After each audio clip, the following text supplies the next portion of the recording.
Queremos invitar también a quienes nos están mirando a través de las redes sociales para que en la parte de abajo pues ustedes nos estén siguiendo lo que es Instagram, lo que es el Facebook, el número telefónico de WhatsApp que es 24/7 para las necesidades que cada uno de ustedes pueda tener y llevar algunas necesidades, algunas peticiones, por supuesto, en oración.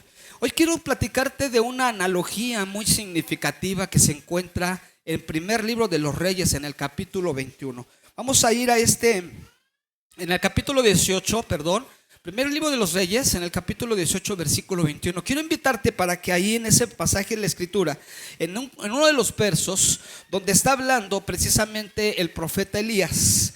Y dice la Escritura que este varón, Elías, se acercó a todo el pueblo y le dijo: ¿hasta cuándo seguirán dudando? Decidan si el Señor es el Dios verdadero y entonces síganlo a Él. El poder de elegir, Dios o el mundo. Esta analogía es una escritura muy importante, muy interesante.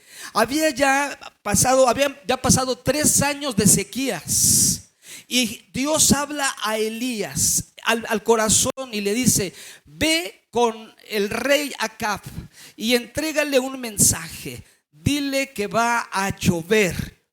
3 años de sequías, 3 años de hambre. La nación estaba padeciendo de una manera importante, de una manera grotesca, de una manera, ya estaba sufriendo la nación. Por ello es que entonces el Señor decide utilizar al profeta Elías para llevar este mensaje. Pero algo que muy importante que pasó en la vida de Elías, recuerden ustedes que Elías es un profeta, uno de los profetas mayores, y Elías se acercó a esta sensibilidad de Dios y dijo que yo voy a hablar al pueblo. Pero ¿qué creen? En el camino Elías tomó decisiones muy fuertes, pero fuertísimas, porque él pensó de esta forma: les vas a dar agua, los vas a bendecir, a pesar de que ellos están titubeando en sus pensamientos, a pesar de que ellos están haciendo sacrificios al Baal, a pesar de que ellos están sirviendo a los dioses ajenos. A pesar de todo esto, aún tú les vas a dar agua, va a llover. No.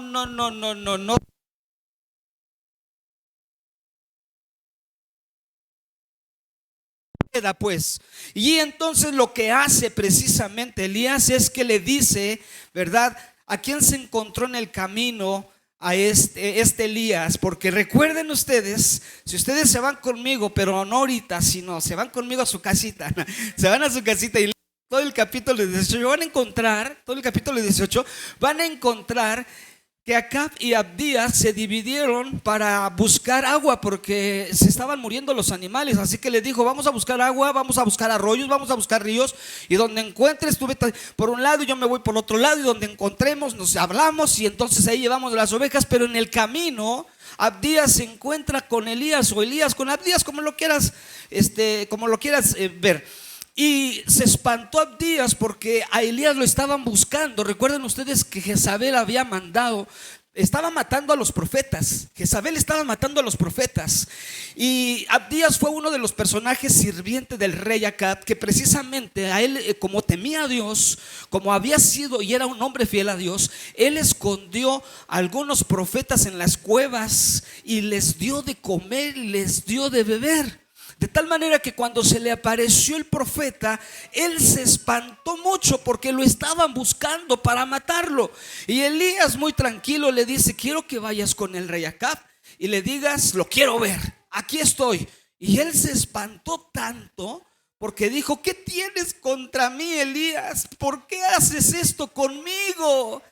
Y le dice: ¿cómo es posible que tú me mandes con el rey Acab y que yo le diga que tú estás aquí? Y va a resultar que cuando nos separemos, el Espíritu del Señor te va a llevar a otro lado. Y cuando regresemos a verte, tú ya no vas a estar y a mí me van a matar por esto. No hagas esto conmigo, le decía Abdías con Elías. Sin embargo, él obedeció. Y fueron citados ¿cuántos profetas en el monte Carmelo? Fueron citados 850 profetas. 450 profetas del lado de Baal y 400 profetas del lado de Acera. Y fueron reunidos en el monte Carmelo para tomar, no solamente los profetas, también el pueblo de Israel, porque le dijo al rey Acab: ve y reúneme a todo el pueblo de todo el mundo, reúnemelos aquí, a todo Israel, porque aquí los voy a confrontar, porque aquí voy a hablar con ellos, porque aquí voy a tratar con ellos, y aquí les vamos a demostrar, mi Dios y yo les vamos a demostrar quién es el verdadero Dios. Recuerden que estamos viendo el tema, el poder de la elección, o el poder de elegir. Este es el tema que estamos viendo, y este es un punto crucial en la vida de Israel y en la vida de Elías, porque bueno, resulta que los reúne el profeta Elías ahí en el monte Carmelo, y ahí les dice este pasaje que ustedes leyeron conmigo. Elías se acercó a todo Israel y le dijo: ¿hasta cuándo van a seguir dudando? ¿Hasta cuándo van a decidir seguir al Señor? Si Él es Dios, seguirlo.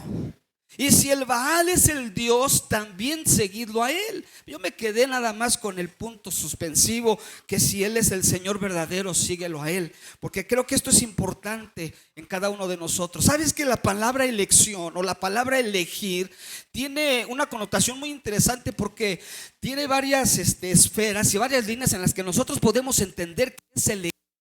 Elegir se mueve desde nuestro cerebro. Desde ahí se mueve lo que nosotros podemos elegir. Y la palabra elegir tiene como una línea de separación y escoger. Esto también es importante. Además, etimológicamente nos enseña que la palabra elegir significa separar algo del conjunto, sacar de lo que se considera mejor y de lo que se considera conveniente. Esto significa, o esto es elegir. Y esto es a lo que los estaban llevando a Israel, a esa confrontación. Pero a ver, ¿qué cosas se mueven en nuestro cerebro para nosotros aprender a elegir en la vida? El cerebro tiene mucho, ¿cómo les puedo explicar? Es tan profundo, es tan, vamos a llamarlo así, los neurocientíficos que se dedican todo el tiempo a estudiar esa masa de nuestro cerebro no han terminado de aprender y de aprender y de aprender. Pero hay tres cosas muy significativas en lo que se refiere a elegir. Por ejemplo, alguien ayúdeme con su mano derecha en esta mañana. ¿Quién de ustedes eligió venir a la iglesia?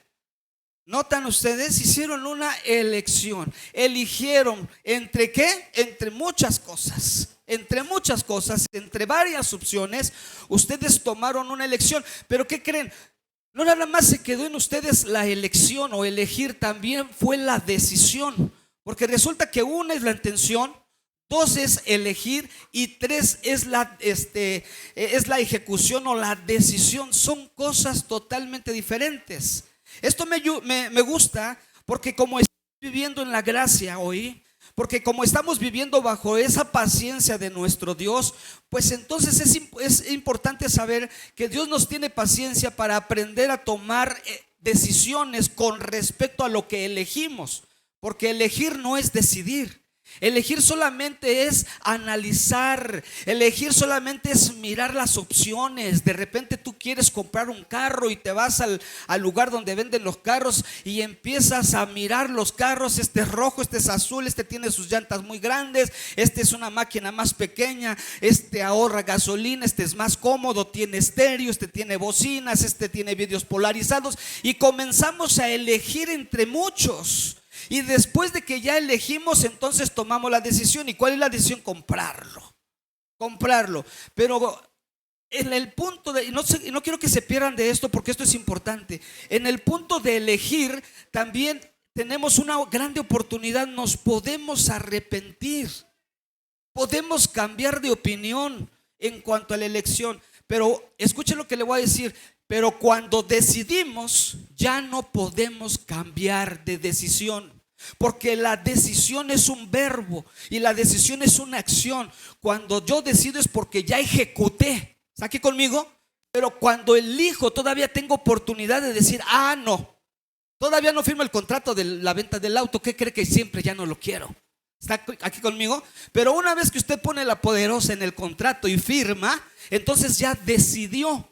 Y en la decisión ya no hay paso atrás. Por eso es importante que analicemos por qué el siervo de Dios, Elías, llevó a Israel al punto en donde les iba a mostrar en qué momento tenían que aprender a tomar una decisión en sus vidas. Y esto es totalmente importante. Lo primero que trabaja en cuanto a lo que es el poder de la elección es precisamente la corteza frontal. En esta corteza frontal es ahí donde se mueven las decisiones conscientes, es ahí donde se evalúan las consecuencias. Es decir, mi corteza frontal me ayuda a pensar o a tomar decisiones, pero decisiones racionales, conscientes, porque estoy evaluando las consecuencias. Si compro este auto que tiene 8 cilindros, entonces empiezo a evaluar, me va a gastar más gasolina. Entonces también está de por medio el sistema límbico. En el sistema límbico este se relaciona con las emociones y con las motivaciones que influyen la elección. Entonces, una es la emoción. Cualquiera nos podemos emocionar con un no sé, qué tipo de marca les gusta, un Corvette, un BBW o BMW, ¿qué marca? ¿No? Nos podemos emocionar. A la pastora, si ustedes le ponen tres tipos de bicicletas aquí, fíjense, no sé cómo dicen los muchachos. Bueno, si ustedes le ponen 3 bicicletas a la pastora aquí, una de X marca, en medio una Vagabundo y al lado otra de X marca, ¿cuál creen que va a escoger la pastora? La Vagabundo, es correcto. Entonces, evaluamos las diferentes consecuencias con el sistema límbico y viene lo más importante, que es la dopamina. La dopamina es el GPS. La dopamina es el aditivo, la dopamina es el punto crucial del placer. Entonces, hermanos, si yo estoy en este momento confrontándome con la realidad de mi vida como hijo del Señor, y de repente vengo y le digo: Señor, dame sabiduría para servirte. Señor, dame sabiduría para buscarte. Señor, dame sabiduría para ser un buen cristiano. Señor, ayúdame. Señor, transforma mi vida. Y hacemos oraciones y le pedimos a Dios. Pero si nosotros, hermanos, no tomamos en cuenta que estas 3 áreas de nuestro cerebro deben de estar sanas, nunca va a suceder lo que está pasando en tu oración.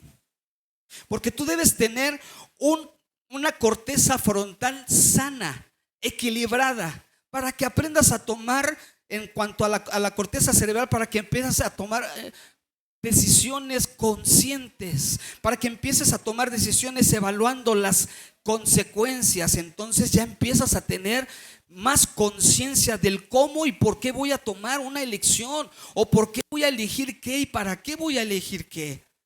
Nuestra corteza frontal debe estar sana. Entonces, si a mí me pides que ore por ti para que Dios te dé sabiduría, para que Dios te dé capacidad para buscarlo, y yo le voy a pedir al Señor de esa manera, tanto tú como yo estamos fallándole a Dios. Mejor yo oraría para que Dios sane tu corteza frontal. Nivela su corteza frontal, Señor, para que esta mujer pueda tener buenas decisiones conscientes y evalúe las consecuencias. ¿Estás aquí conmigo? Luego tenemos el sistema límbico. Lo tenemos que nivelar y lo tenemos que tener sano, porque tiene que nivelar nuestras emociones. Yo no voy a alabar al Señor por emoción. Tampoco voy a caminar hacia adelante por emoción. Yo tengo que caminar adelante y caminar siempre bien motivado en mi experiencia de lo que he vivido. ¿Y qué es lo que he vivido? ¿Qué es lo que ha pasado en mí todo el tiempo como hijo del Señor? Así que elegir tiene que ver en esta mañana con lo racional. Es decir, tenemos que ser racionales en cuanto a la elección. Tenemos que entender que conscientemente tenemos que tomar una decisión de buscar a Dios, pero además las emociones tienen que estar bien condicionadas en cuestión de nuestras experiencias previas que hemos vivido. A veces tomamos decisiones o a veces elegimos. Por ejemplo, las hermanas oran mucho por sus esposos, ¿verdad que sí? ¿Cuántos oran por sus esposos? ¿verdad? ¿Y cuántos le han dicho al Señor, Señor, yo reconozco que elegí a mi peor es nada? Yo lo reconozco, Señor. A veces me quejo de Él, a veces me hace sufrir y a veces no, ya ni lo aguanto. Es más, ya hasta te quisiera decir que lo cambies. Y tú me recuerdas, Señor, que tú fuiste o que yo fui quien eligió a ese hombre. ¿Está aquí conmigo? Esa elección yo la hice incluso. Y entonces cuando empiezo a vivir experiencias con Él, cuando empiezo a vivir experiencias con mi esposo, pero también cuando empiezo a vivir experiencias en mi trabajo, cuando empiezo a vivir experiencias en la vida cotidiana, estas experiencias de alguna manera reflejan cómo puedo tomar decisiones en la vida y cómo puedo optar por seguir a Dios. De tal manera que entonces, en los tiempos bíblicos, hermanos, cuando era el momento de elegir, había vamos a llamar vamos a llamarlo así, un compromiso del pueblo de Israel. El pueblo de Israel solamente sabía ser fiel o infiel. No había dobles tintas ni puntos neutros. O eres fiel o eres infiel. Y en este caso había un problema muy grave en ellos. Los estaba llamando a la reflexión Elías y les estaba diciendo: vengan para acá, pónganse aquí, miren, allá están los 850 profetas, 450 profetas de Baal y 400 profetas de Acera. Los 450 profetas de Baal es en donde ustedes están coqueteando, donde ustedes están haciendo sus cuates, donde ustedes están de alguna manera siendo parte de, me honran a mí de esta forma, me buscan a mí de esta forma, me piden de esta manera, pero también van con ellos y con estos profetas y oyen la voz de estos profetas y hacen sacrificios con estos profetas y se rajan la piel con estos profetas y hacen una serie de consecuencias, de cosas que a mí no me agradan. Entonces Elías le dice: hoy es el momento de la elección, hoy es el momento de elegir. Si ustedes consideran que el Dios de esos hombres que están ahí enfrente, de esos 850 profetas, es el Dios verdadero, entonces dejen en paz a mi Dios y síganlo. Pero si en esta hora ustedes entienden conscientemente en su corteza frontal, en su sistema límbico, que el Dios de Abraham, el Dios de Isaac y el Dios de Jacob es el verdadero Dios, entonces a Él síganlo. Y esto era lo que estaba pasando ahí en el Monte Carmelo. Me llama mucho la atención lo que estaba pasando en ese momento en el pueblo de Israel. En Primera de Reyes, entonces, lo que nosotros estábamos leyendo, lean ustedes todo el capítulo 18 cuando lleguen a casa, pero el versículo 21, el profeta Elías confronta al pueblo que estaba claudicando y le estaba diciendo: tienen que elegir. Y la elección no era una elección solamente en ese momento espiritual, hermano, porque resulta que como en aquel tiempo la política, el gobierno, la religión eran una sola pieza, entonces culturalmente y también socialmente era muy común que había esos dioses y había que adorar a esos dioses, porque había una orden del rey y porque también la vida social así lo estaba de alguna manera haciendo. Y estaban en un momento tan difícil y tan complicado. Yo no sé si a alguno de ustedes le hubiera gustado estar presente cuando sucedió esta grande historia, pero fue una historia muy sorprendente, porque fue con una simple y sencilla oración del profeta Elías que hizo bajar fuego del cielo. Y esa oración logró hacer la diferencia, porque la Biblia dice que inmediatamente que el fuego bajó del cielo y consumió el altar e incluso lamió el agua del altar, todos cayeron de rodillas. ¿Sabe qué me agrada de esta historia? Y esa historia, ¿por qué me agrada y por qué la puedo traer hoy en el tiempo de la gracia? Por dos razones. Porque en esa ocasión, solo en esa ocasión, Dios estaba teniendo misericordia de Israel y les estaba llevando al arrepentimiento y a la reconciliación con Dios de una forma maravillosa, de una forma de un evento. Es decir, no los estaba trayendo el Señor con azotes, no los estaba trayendo el Señor con cadenas, no los estaba trayendo el Señor con esclavitud, no los estaba trayendo. Sí es cierto que tenían 3 años sin agua, sí es cierto que ya estaban incluso con hambre, eso sí es una realidad, pero aún así Dios no los estaba trayendo con golpe, los estaba trayendo, diga conmigo, con amor. Los estaba acercando. Van a ver en este momento mi poder y van a ver de qué manera yo me voy a mostrar y les voy a decir a ustedes cómo es que yo me sé mover en este momento y ustedes van a poder tomar una elección. Ahora, si nosotros, hermanos, hablamos de una forma más interna con relación a la elección implica varias cosas. Antes de que yo les invite, porque esta mañana vamos a hacer eso, yo les voy a invitar a hacer una elección. Y yo les voy a invitar a hacer también una oración. Aquellos que quieran en esta mañana sanar su sistema límbico, aquellos que quieran sanar su corteza cerebral y aquellos que quieran nivelar su dopamina, hoy vamos a hacer una oración, porque saben que en este tiempo estamos viviendo en un tiempo de gracia. Y un tiempo de gracia también es un tiempo de paciencia. A muchos de ustedes hoy en este momento Dios les pudiera estar llamando con amor, con paciencia. Dios posiblemente les está llamando tan hermosamente que hoy podría ser el momento del tomar una grande decisión en sus vidas. Así que no solamente se trataba de decidir seguir a Dios de forma racional, pero era necesario entender que la razón, la emoción y el espíritu deberían de estar en un tema de alineamiento, de alineación. No es solo escoger algo externo, sino es tomar una decisión que afecte todo lo que somos como hijos del Señor. Todo lo que nosotros tomemos en decisión afecta a nuestra identidad como personas. Recuerden lo que les acabo de mencionar. Uno es la elección o elegir y otro es la decisión. Cuando tú estás eligiendo algo que sabes que está mal, pero que todavía no lo ejecutas, tienes oportunidad de arrepentirte.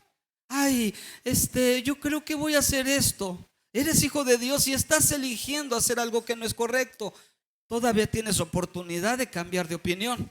Pero cuando ejecutas esa elección y tomas la decisión, y cuando tú de repente decides, yo ya no quiero nada con Dios, esa es una elección, ese es elegir. La decisión es ya no hacerlo, es ya no buscarlo, porque hay quienes están peleando contra eso.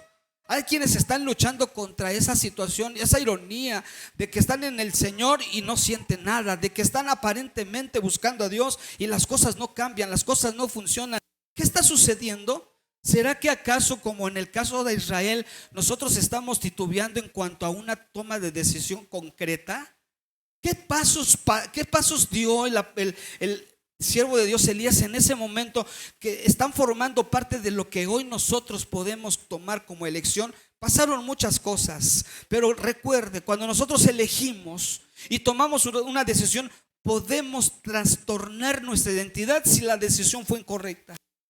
Podemos mejorar nuestra identidad si la decisión fue la correcta. Está el tachecito y está la palomita. Decido por lo malo, está el tachecito. Decido por lo bueno, está la palomita. Pero también además nuestra salud interior cuenta mucho. Esa salud interior que tiene que ver con nuestra mente. Nuestra mente diseña, nuestra mente construye. Es la intención ahí en donde se mueve nuestra mente precisamente. Hay una intencionalidad dentro de nosotros en lo que queremos elegir. Y después de que elegimos, entonces tomamos la decisión. Son 3 pasos interesantes. Primero, intencionalidad. Empiezo a construir cómo voy a hacer o qué voy a hacer y cómo lo voy a hacer, y empiezo a diseñar. Ay, lo voy a hacer de esta forma, lo voy a hacer de la otra, porque nadie se levanta al otro día en la mañana y dice, me voy a comprar un carro. Creo que ya lo pensó, ya hubo una intención, ya viene pensando. Luego de repente, ay, es que yo vengo pensando desde hace como 3, 4 años que quiero comprar un carro y estoy juntando de a peso diario para comprarme mi carro. Hay una intención. Luego viene la elección, ya tengo los 450,000 pesos para comprarme mi carro, entonces ahora voy a elegir qué carro. Y después que él dijo qué carro, entonces tomo la decisión, uno tras otro. Dicen por ahí de contadito, ¿verdad? Y se paga el carro. Notan ustedes, si esto funciona en todo, esto funciona en todo. Ahora, ¿ha sido tu intención? Estas son preguntas que tienen que ser introspectivas para tu vida. ¿Ha sido tu intención buscar a Dios? ¿Ha sido tu intención acercarte a Dios? ¿Ha sido tu intención buscar su presencia? Segundo, acto segundo, ¿has elegido buscar a Dios? ¿Has elegido estar en su presencia? ¿Has elegido? Porque así estaba Israel, hermano, Por eso lo llamaron al Monte Carmelo. Todos creían que estaban buscando a Dios. Todos creían que su intención era en Cristo. Pero ¿cuál fue su sorpresa? Que por eso los llama Elías. Ustedes no están haciendo lo correcto porque ustedes están titubeando entre seguir a Dios o seguir a Baal. ¿Sabes qué? Se volvieron un pueblo en algún punto sincretista. Un pueblo que empezó a combinar las costumbres, la cultura de la sociedad, de los pueblos paganos, y empezaron a hacer ese revoltijo que hicieron, que hacen cuando se hace una mezcla de algo, y empezaron a hacer un revoltijo.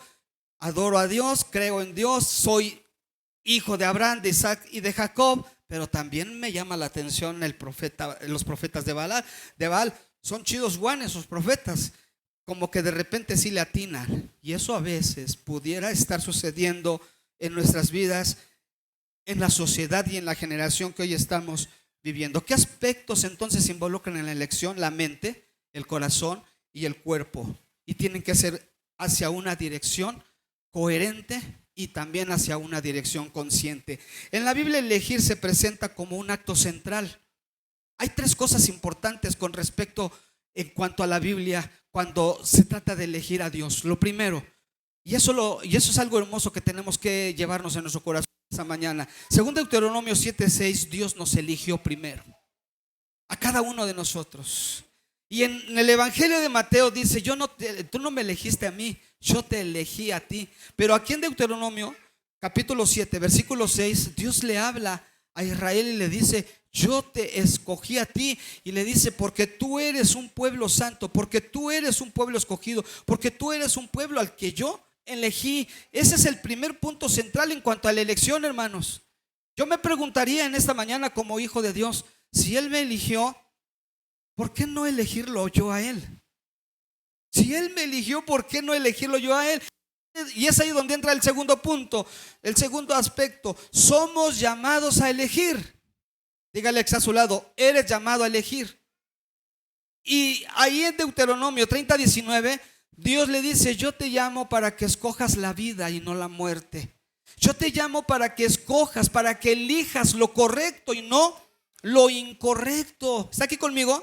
Y después tenemos el punto número 3, o el aspecto número 3. Él nos enseña a elegir. Él nos enseña a elegir el camino estrecho. Según Mateo capítulo 7 versículo 13 al 14, Él nos enseña a elegir el camino correcto. Y Él dice en esta mañana: camina por el lugar angosto. Por el lugar angosto es complicado caminar. ¿Alguien se acuerda en algún momento cuando se predicó sobre el valle de muerte? Recordarán que el valle de muerte, según el Salmo 23, sí existe, es real, no es simbólico, no es metáfora. Es un lugar en el Medio Oriente en donde, cuando en algún punto y en algún momento del tiempo se termina la pastura, se termina el alimento de las ovejas, los pastorcitos tienen que tomar a sus ovejas y cruzarlos a otro lado para encontrar pastos. La canción que hace ratito se cantó: en pastos verdes me alimentas y me apacientas, dice esta parte. Y esta sí es una metáfora porque habla de la iglesia. La iglesia somos alimentados por el Espíritu Santo. Pero los pastorcitos tenían que llevar a las ovejas, ¿por dónde creen? Por el valle de sombra de muerte. Y ya era un camino tan angostito que apenitas si podía pasar una oveja. No tenían forma de retornar. Si a mitad de camino hacía frío, si a mitad de camino tenían miedo, si a mitad de camino se querían regresar, ya no podían regresar, porque incluso no podían ellas mismas no podían dar vuelta en ese camino porque era tan angosto. Y quien intentaba regresar se caía. De ahí que el cayado que trae el pastor, que es una vara, que había unas ovejitas que sí se caían en el precipicio, pero todavía se podían alcanzar por el pastor y los volvía a rescatar. Entonces, hermanos, esto nos enseña que hoy la elección de caminar por el lugar angosto no es fácil. Entonces ya la podemos traer como una metáfora y decir que también caminar en el Señor es caminar por el valle de sombra de muerte, porque no es algo muy sencillo. Muy pocos son los que caminan por la puerta angosta, pero son muchos los que caminan por la puerta amplia, dice la palabra. Así que nosotros tenemos un compromiso hoy de elegir lo que nosotros queremos hacer en temas con Dios. Así que yo les voy a dejar algo en su corazón. No elegir ya es una decisión. Es decir, si estamos titubeando sobre elegir o no a Dios y decidimos no elegir a Dios, ya es una decisión. Y esta decisión es una decisión de infidelidad totalmente. El verdadero Dios exige que no haya de ninguna manera una gloria compartida. O me sigues a mí o me sigues a mí. O me sigues a mí o me sigues a mí. Tenemos que entonces aprender a elegir como hijos del Señor. Yo quisiera compartir lo siguiente en esta mañana. Algo que me llenó en mi corazón cuando leí este capítulo en la palabra del Señor. Y esta palabra me llenó tanto en mi corazón que me hizo reflexionar en todo lo que tenemos que hacer como hijos del Señor. Lo primero, cuando Elías, él solamente le tenía que decir al rey Acab: va a llover, ya les voy a mandar el agua. Pero Elías no hizo eso. Elías dijo: primero les voy a mostrar quién es ese Dios que les va a hacer llover. Así que háblale a todos y reúnelos en el monte Carmelo. Y dice la escritura que, número uno, ponga mucha atención aquí porque ya estoy terminando este mensaje. Número uno, dice la escritura que Elías construyó el altar con las 12 piedras de la tribu de Israel. ¿Qué hizo Elías? Reconstruyó el altar. Dígalo conmigo: reconstruyó el altar. Muchos de nosotros tenemos el altar destruido. Muchos de nosotros creemos que con el simple hecho de tener la intención de buscar a Dios es suficiente. Pero son tres cosas para buscar a Dios. No nada más es tener la intención, porque de intención está hecho todo el mundo. De buenas intenciones incluso está hecho todo el mundo. Yo puedo tener la intención de buscar a Dios, y en esta mañana yo me puedo ir con esa credibilidad de que quiero buscar a Dios, pero puedo llegar a mi casa y no hacerlo. Puedo estar en la oportunidad de buscar su presencia y no hacerlo. Puedo estar en la oportunidad de apagar nuestras series de Netflix y doblar nuestras rodillas y no hacerlo. Puedo tomar esa intención como una elección, y después de tomar esa elección llevarla a la decisión, que es algo sumamente importante. Así que la Biblia nos dice, hermanos, que Abraham toma 12 piedras para reconstruir el altar y ahí dice que degolló el becerro y ahí lo puso. Después de esto, bueno, ¿qué significa que Dios tome esas 12 piedras? Porque dice: para honrar el nombre de nuestro Dios, porque todos nosotros somos bien amados por el Señor. ¿O no dice Jeremías: con amor eterno te he amado, por tanto te he prolongado mi misericordia? Qué bonita escena de parte del Señor. Acto siguiente, después de que Elías llama a los profetas, llama también al pueblo de Israel y toma la decisión de reconstruir el templo, dice la escritura que antes de hacer la oración, él dio un paso adelante. Ustedes acaban de cantar una canción muy, muy poderosa que dice: paso a paso, ¿hacia dónde? Paso a paso, ¿hacia dónde? Hacia el frente, hermanos. Nunca hacia atrás, nunca a los lados, sino que hacia el frente. Antes de que Elías ora, estaba en una posición, pero antes de orar dio el paso, que es una señal de que el pueblo del Señor tenía que avanzar hacia adelante. No importa si es un paso, pero es avanzar.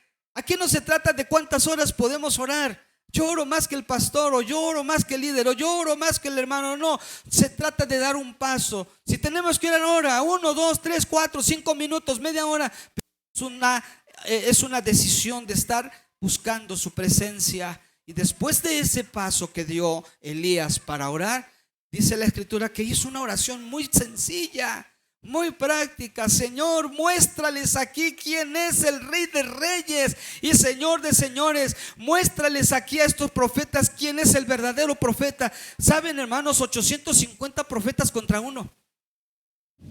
850 profetas contra uno solo. Y ahí estaba el poder del Señor. Y ahí estaba el respaldo del Señor con ese profeta. Porque resulta que cuando él termina de orar, ¿qué es lo que sucede? Truena el cielo y el fuego cae y consume el altar. Y dice la escritura que incluso lamió el agua, porque resulta que por 3 ocasiones 7 cántaros de agua fueron depositados en el altar, de tal forma que se derramó totalmente el lugar del altar. ¿Saben de cuántos litros eran? De 15 litros era el espacio, los que le cabían. Así que Elías, échenle y mojen la carne y mojen las piedras, que se derrame, para que vean que esto no es un fuego ficticio, sino esto es un fuego real que viene de lo alto para consumir y para demostrarles quién es el Rey de Reyes y Señor de Señores. Alabado sea su nombre. Vamos a estar de pie, por favor, y vamos a hacer una palabra de oración. Yo quiero hacer una oración por ustedes. Yo quiero hacer una oración, y aunque de repente pareció como que de cotorreo, pero a mí sí me gustaría orar por tu sistema límbico y me gustaría orar por tu corteza frontal, para que Dios nivele nuestras decisiones, nuestras emociones, lo que tenemos que hacer como hijos del Señor. ¿Cómo te sientes en esta mañana? ¿Realmente sientes a alguien? ¿Te sientes como alguien que está caminando en esa dirección, o crees que en esta mañana debes tomar una decisión? Póngase de pie. Yo quiero que den un paso de fe y vengan conmigo. Vamos a hacer una oración, hermanos. Y voy a pedir a Dios que ore, que Dios bendiga tu vida, que Dios te ayude a tomar una elección. Hoy es el día de la elección, en donde tú puedes decir: Señor, yo decido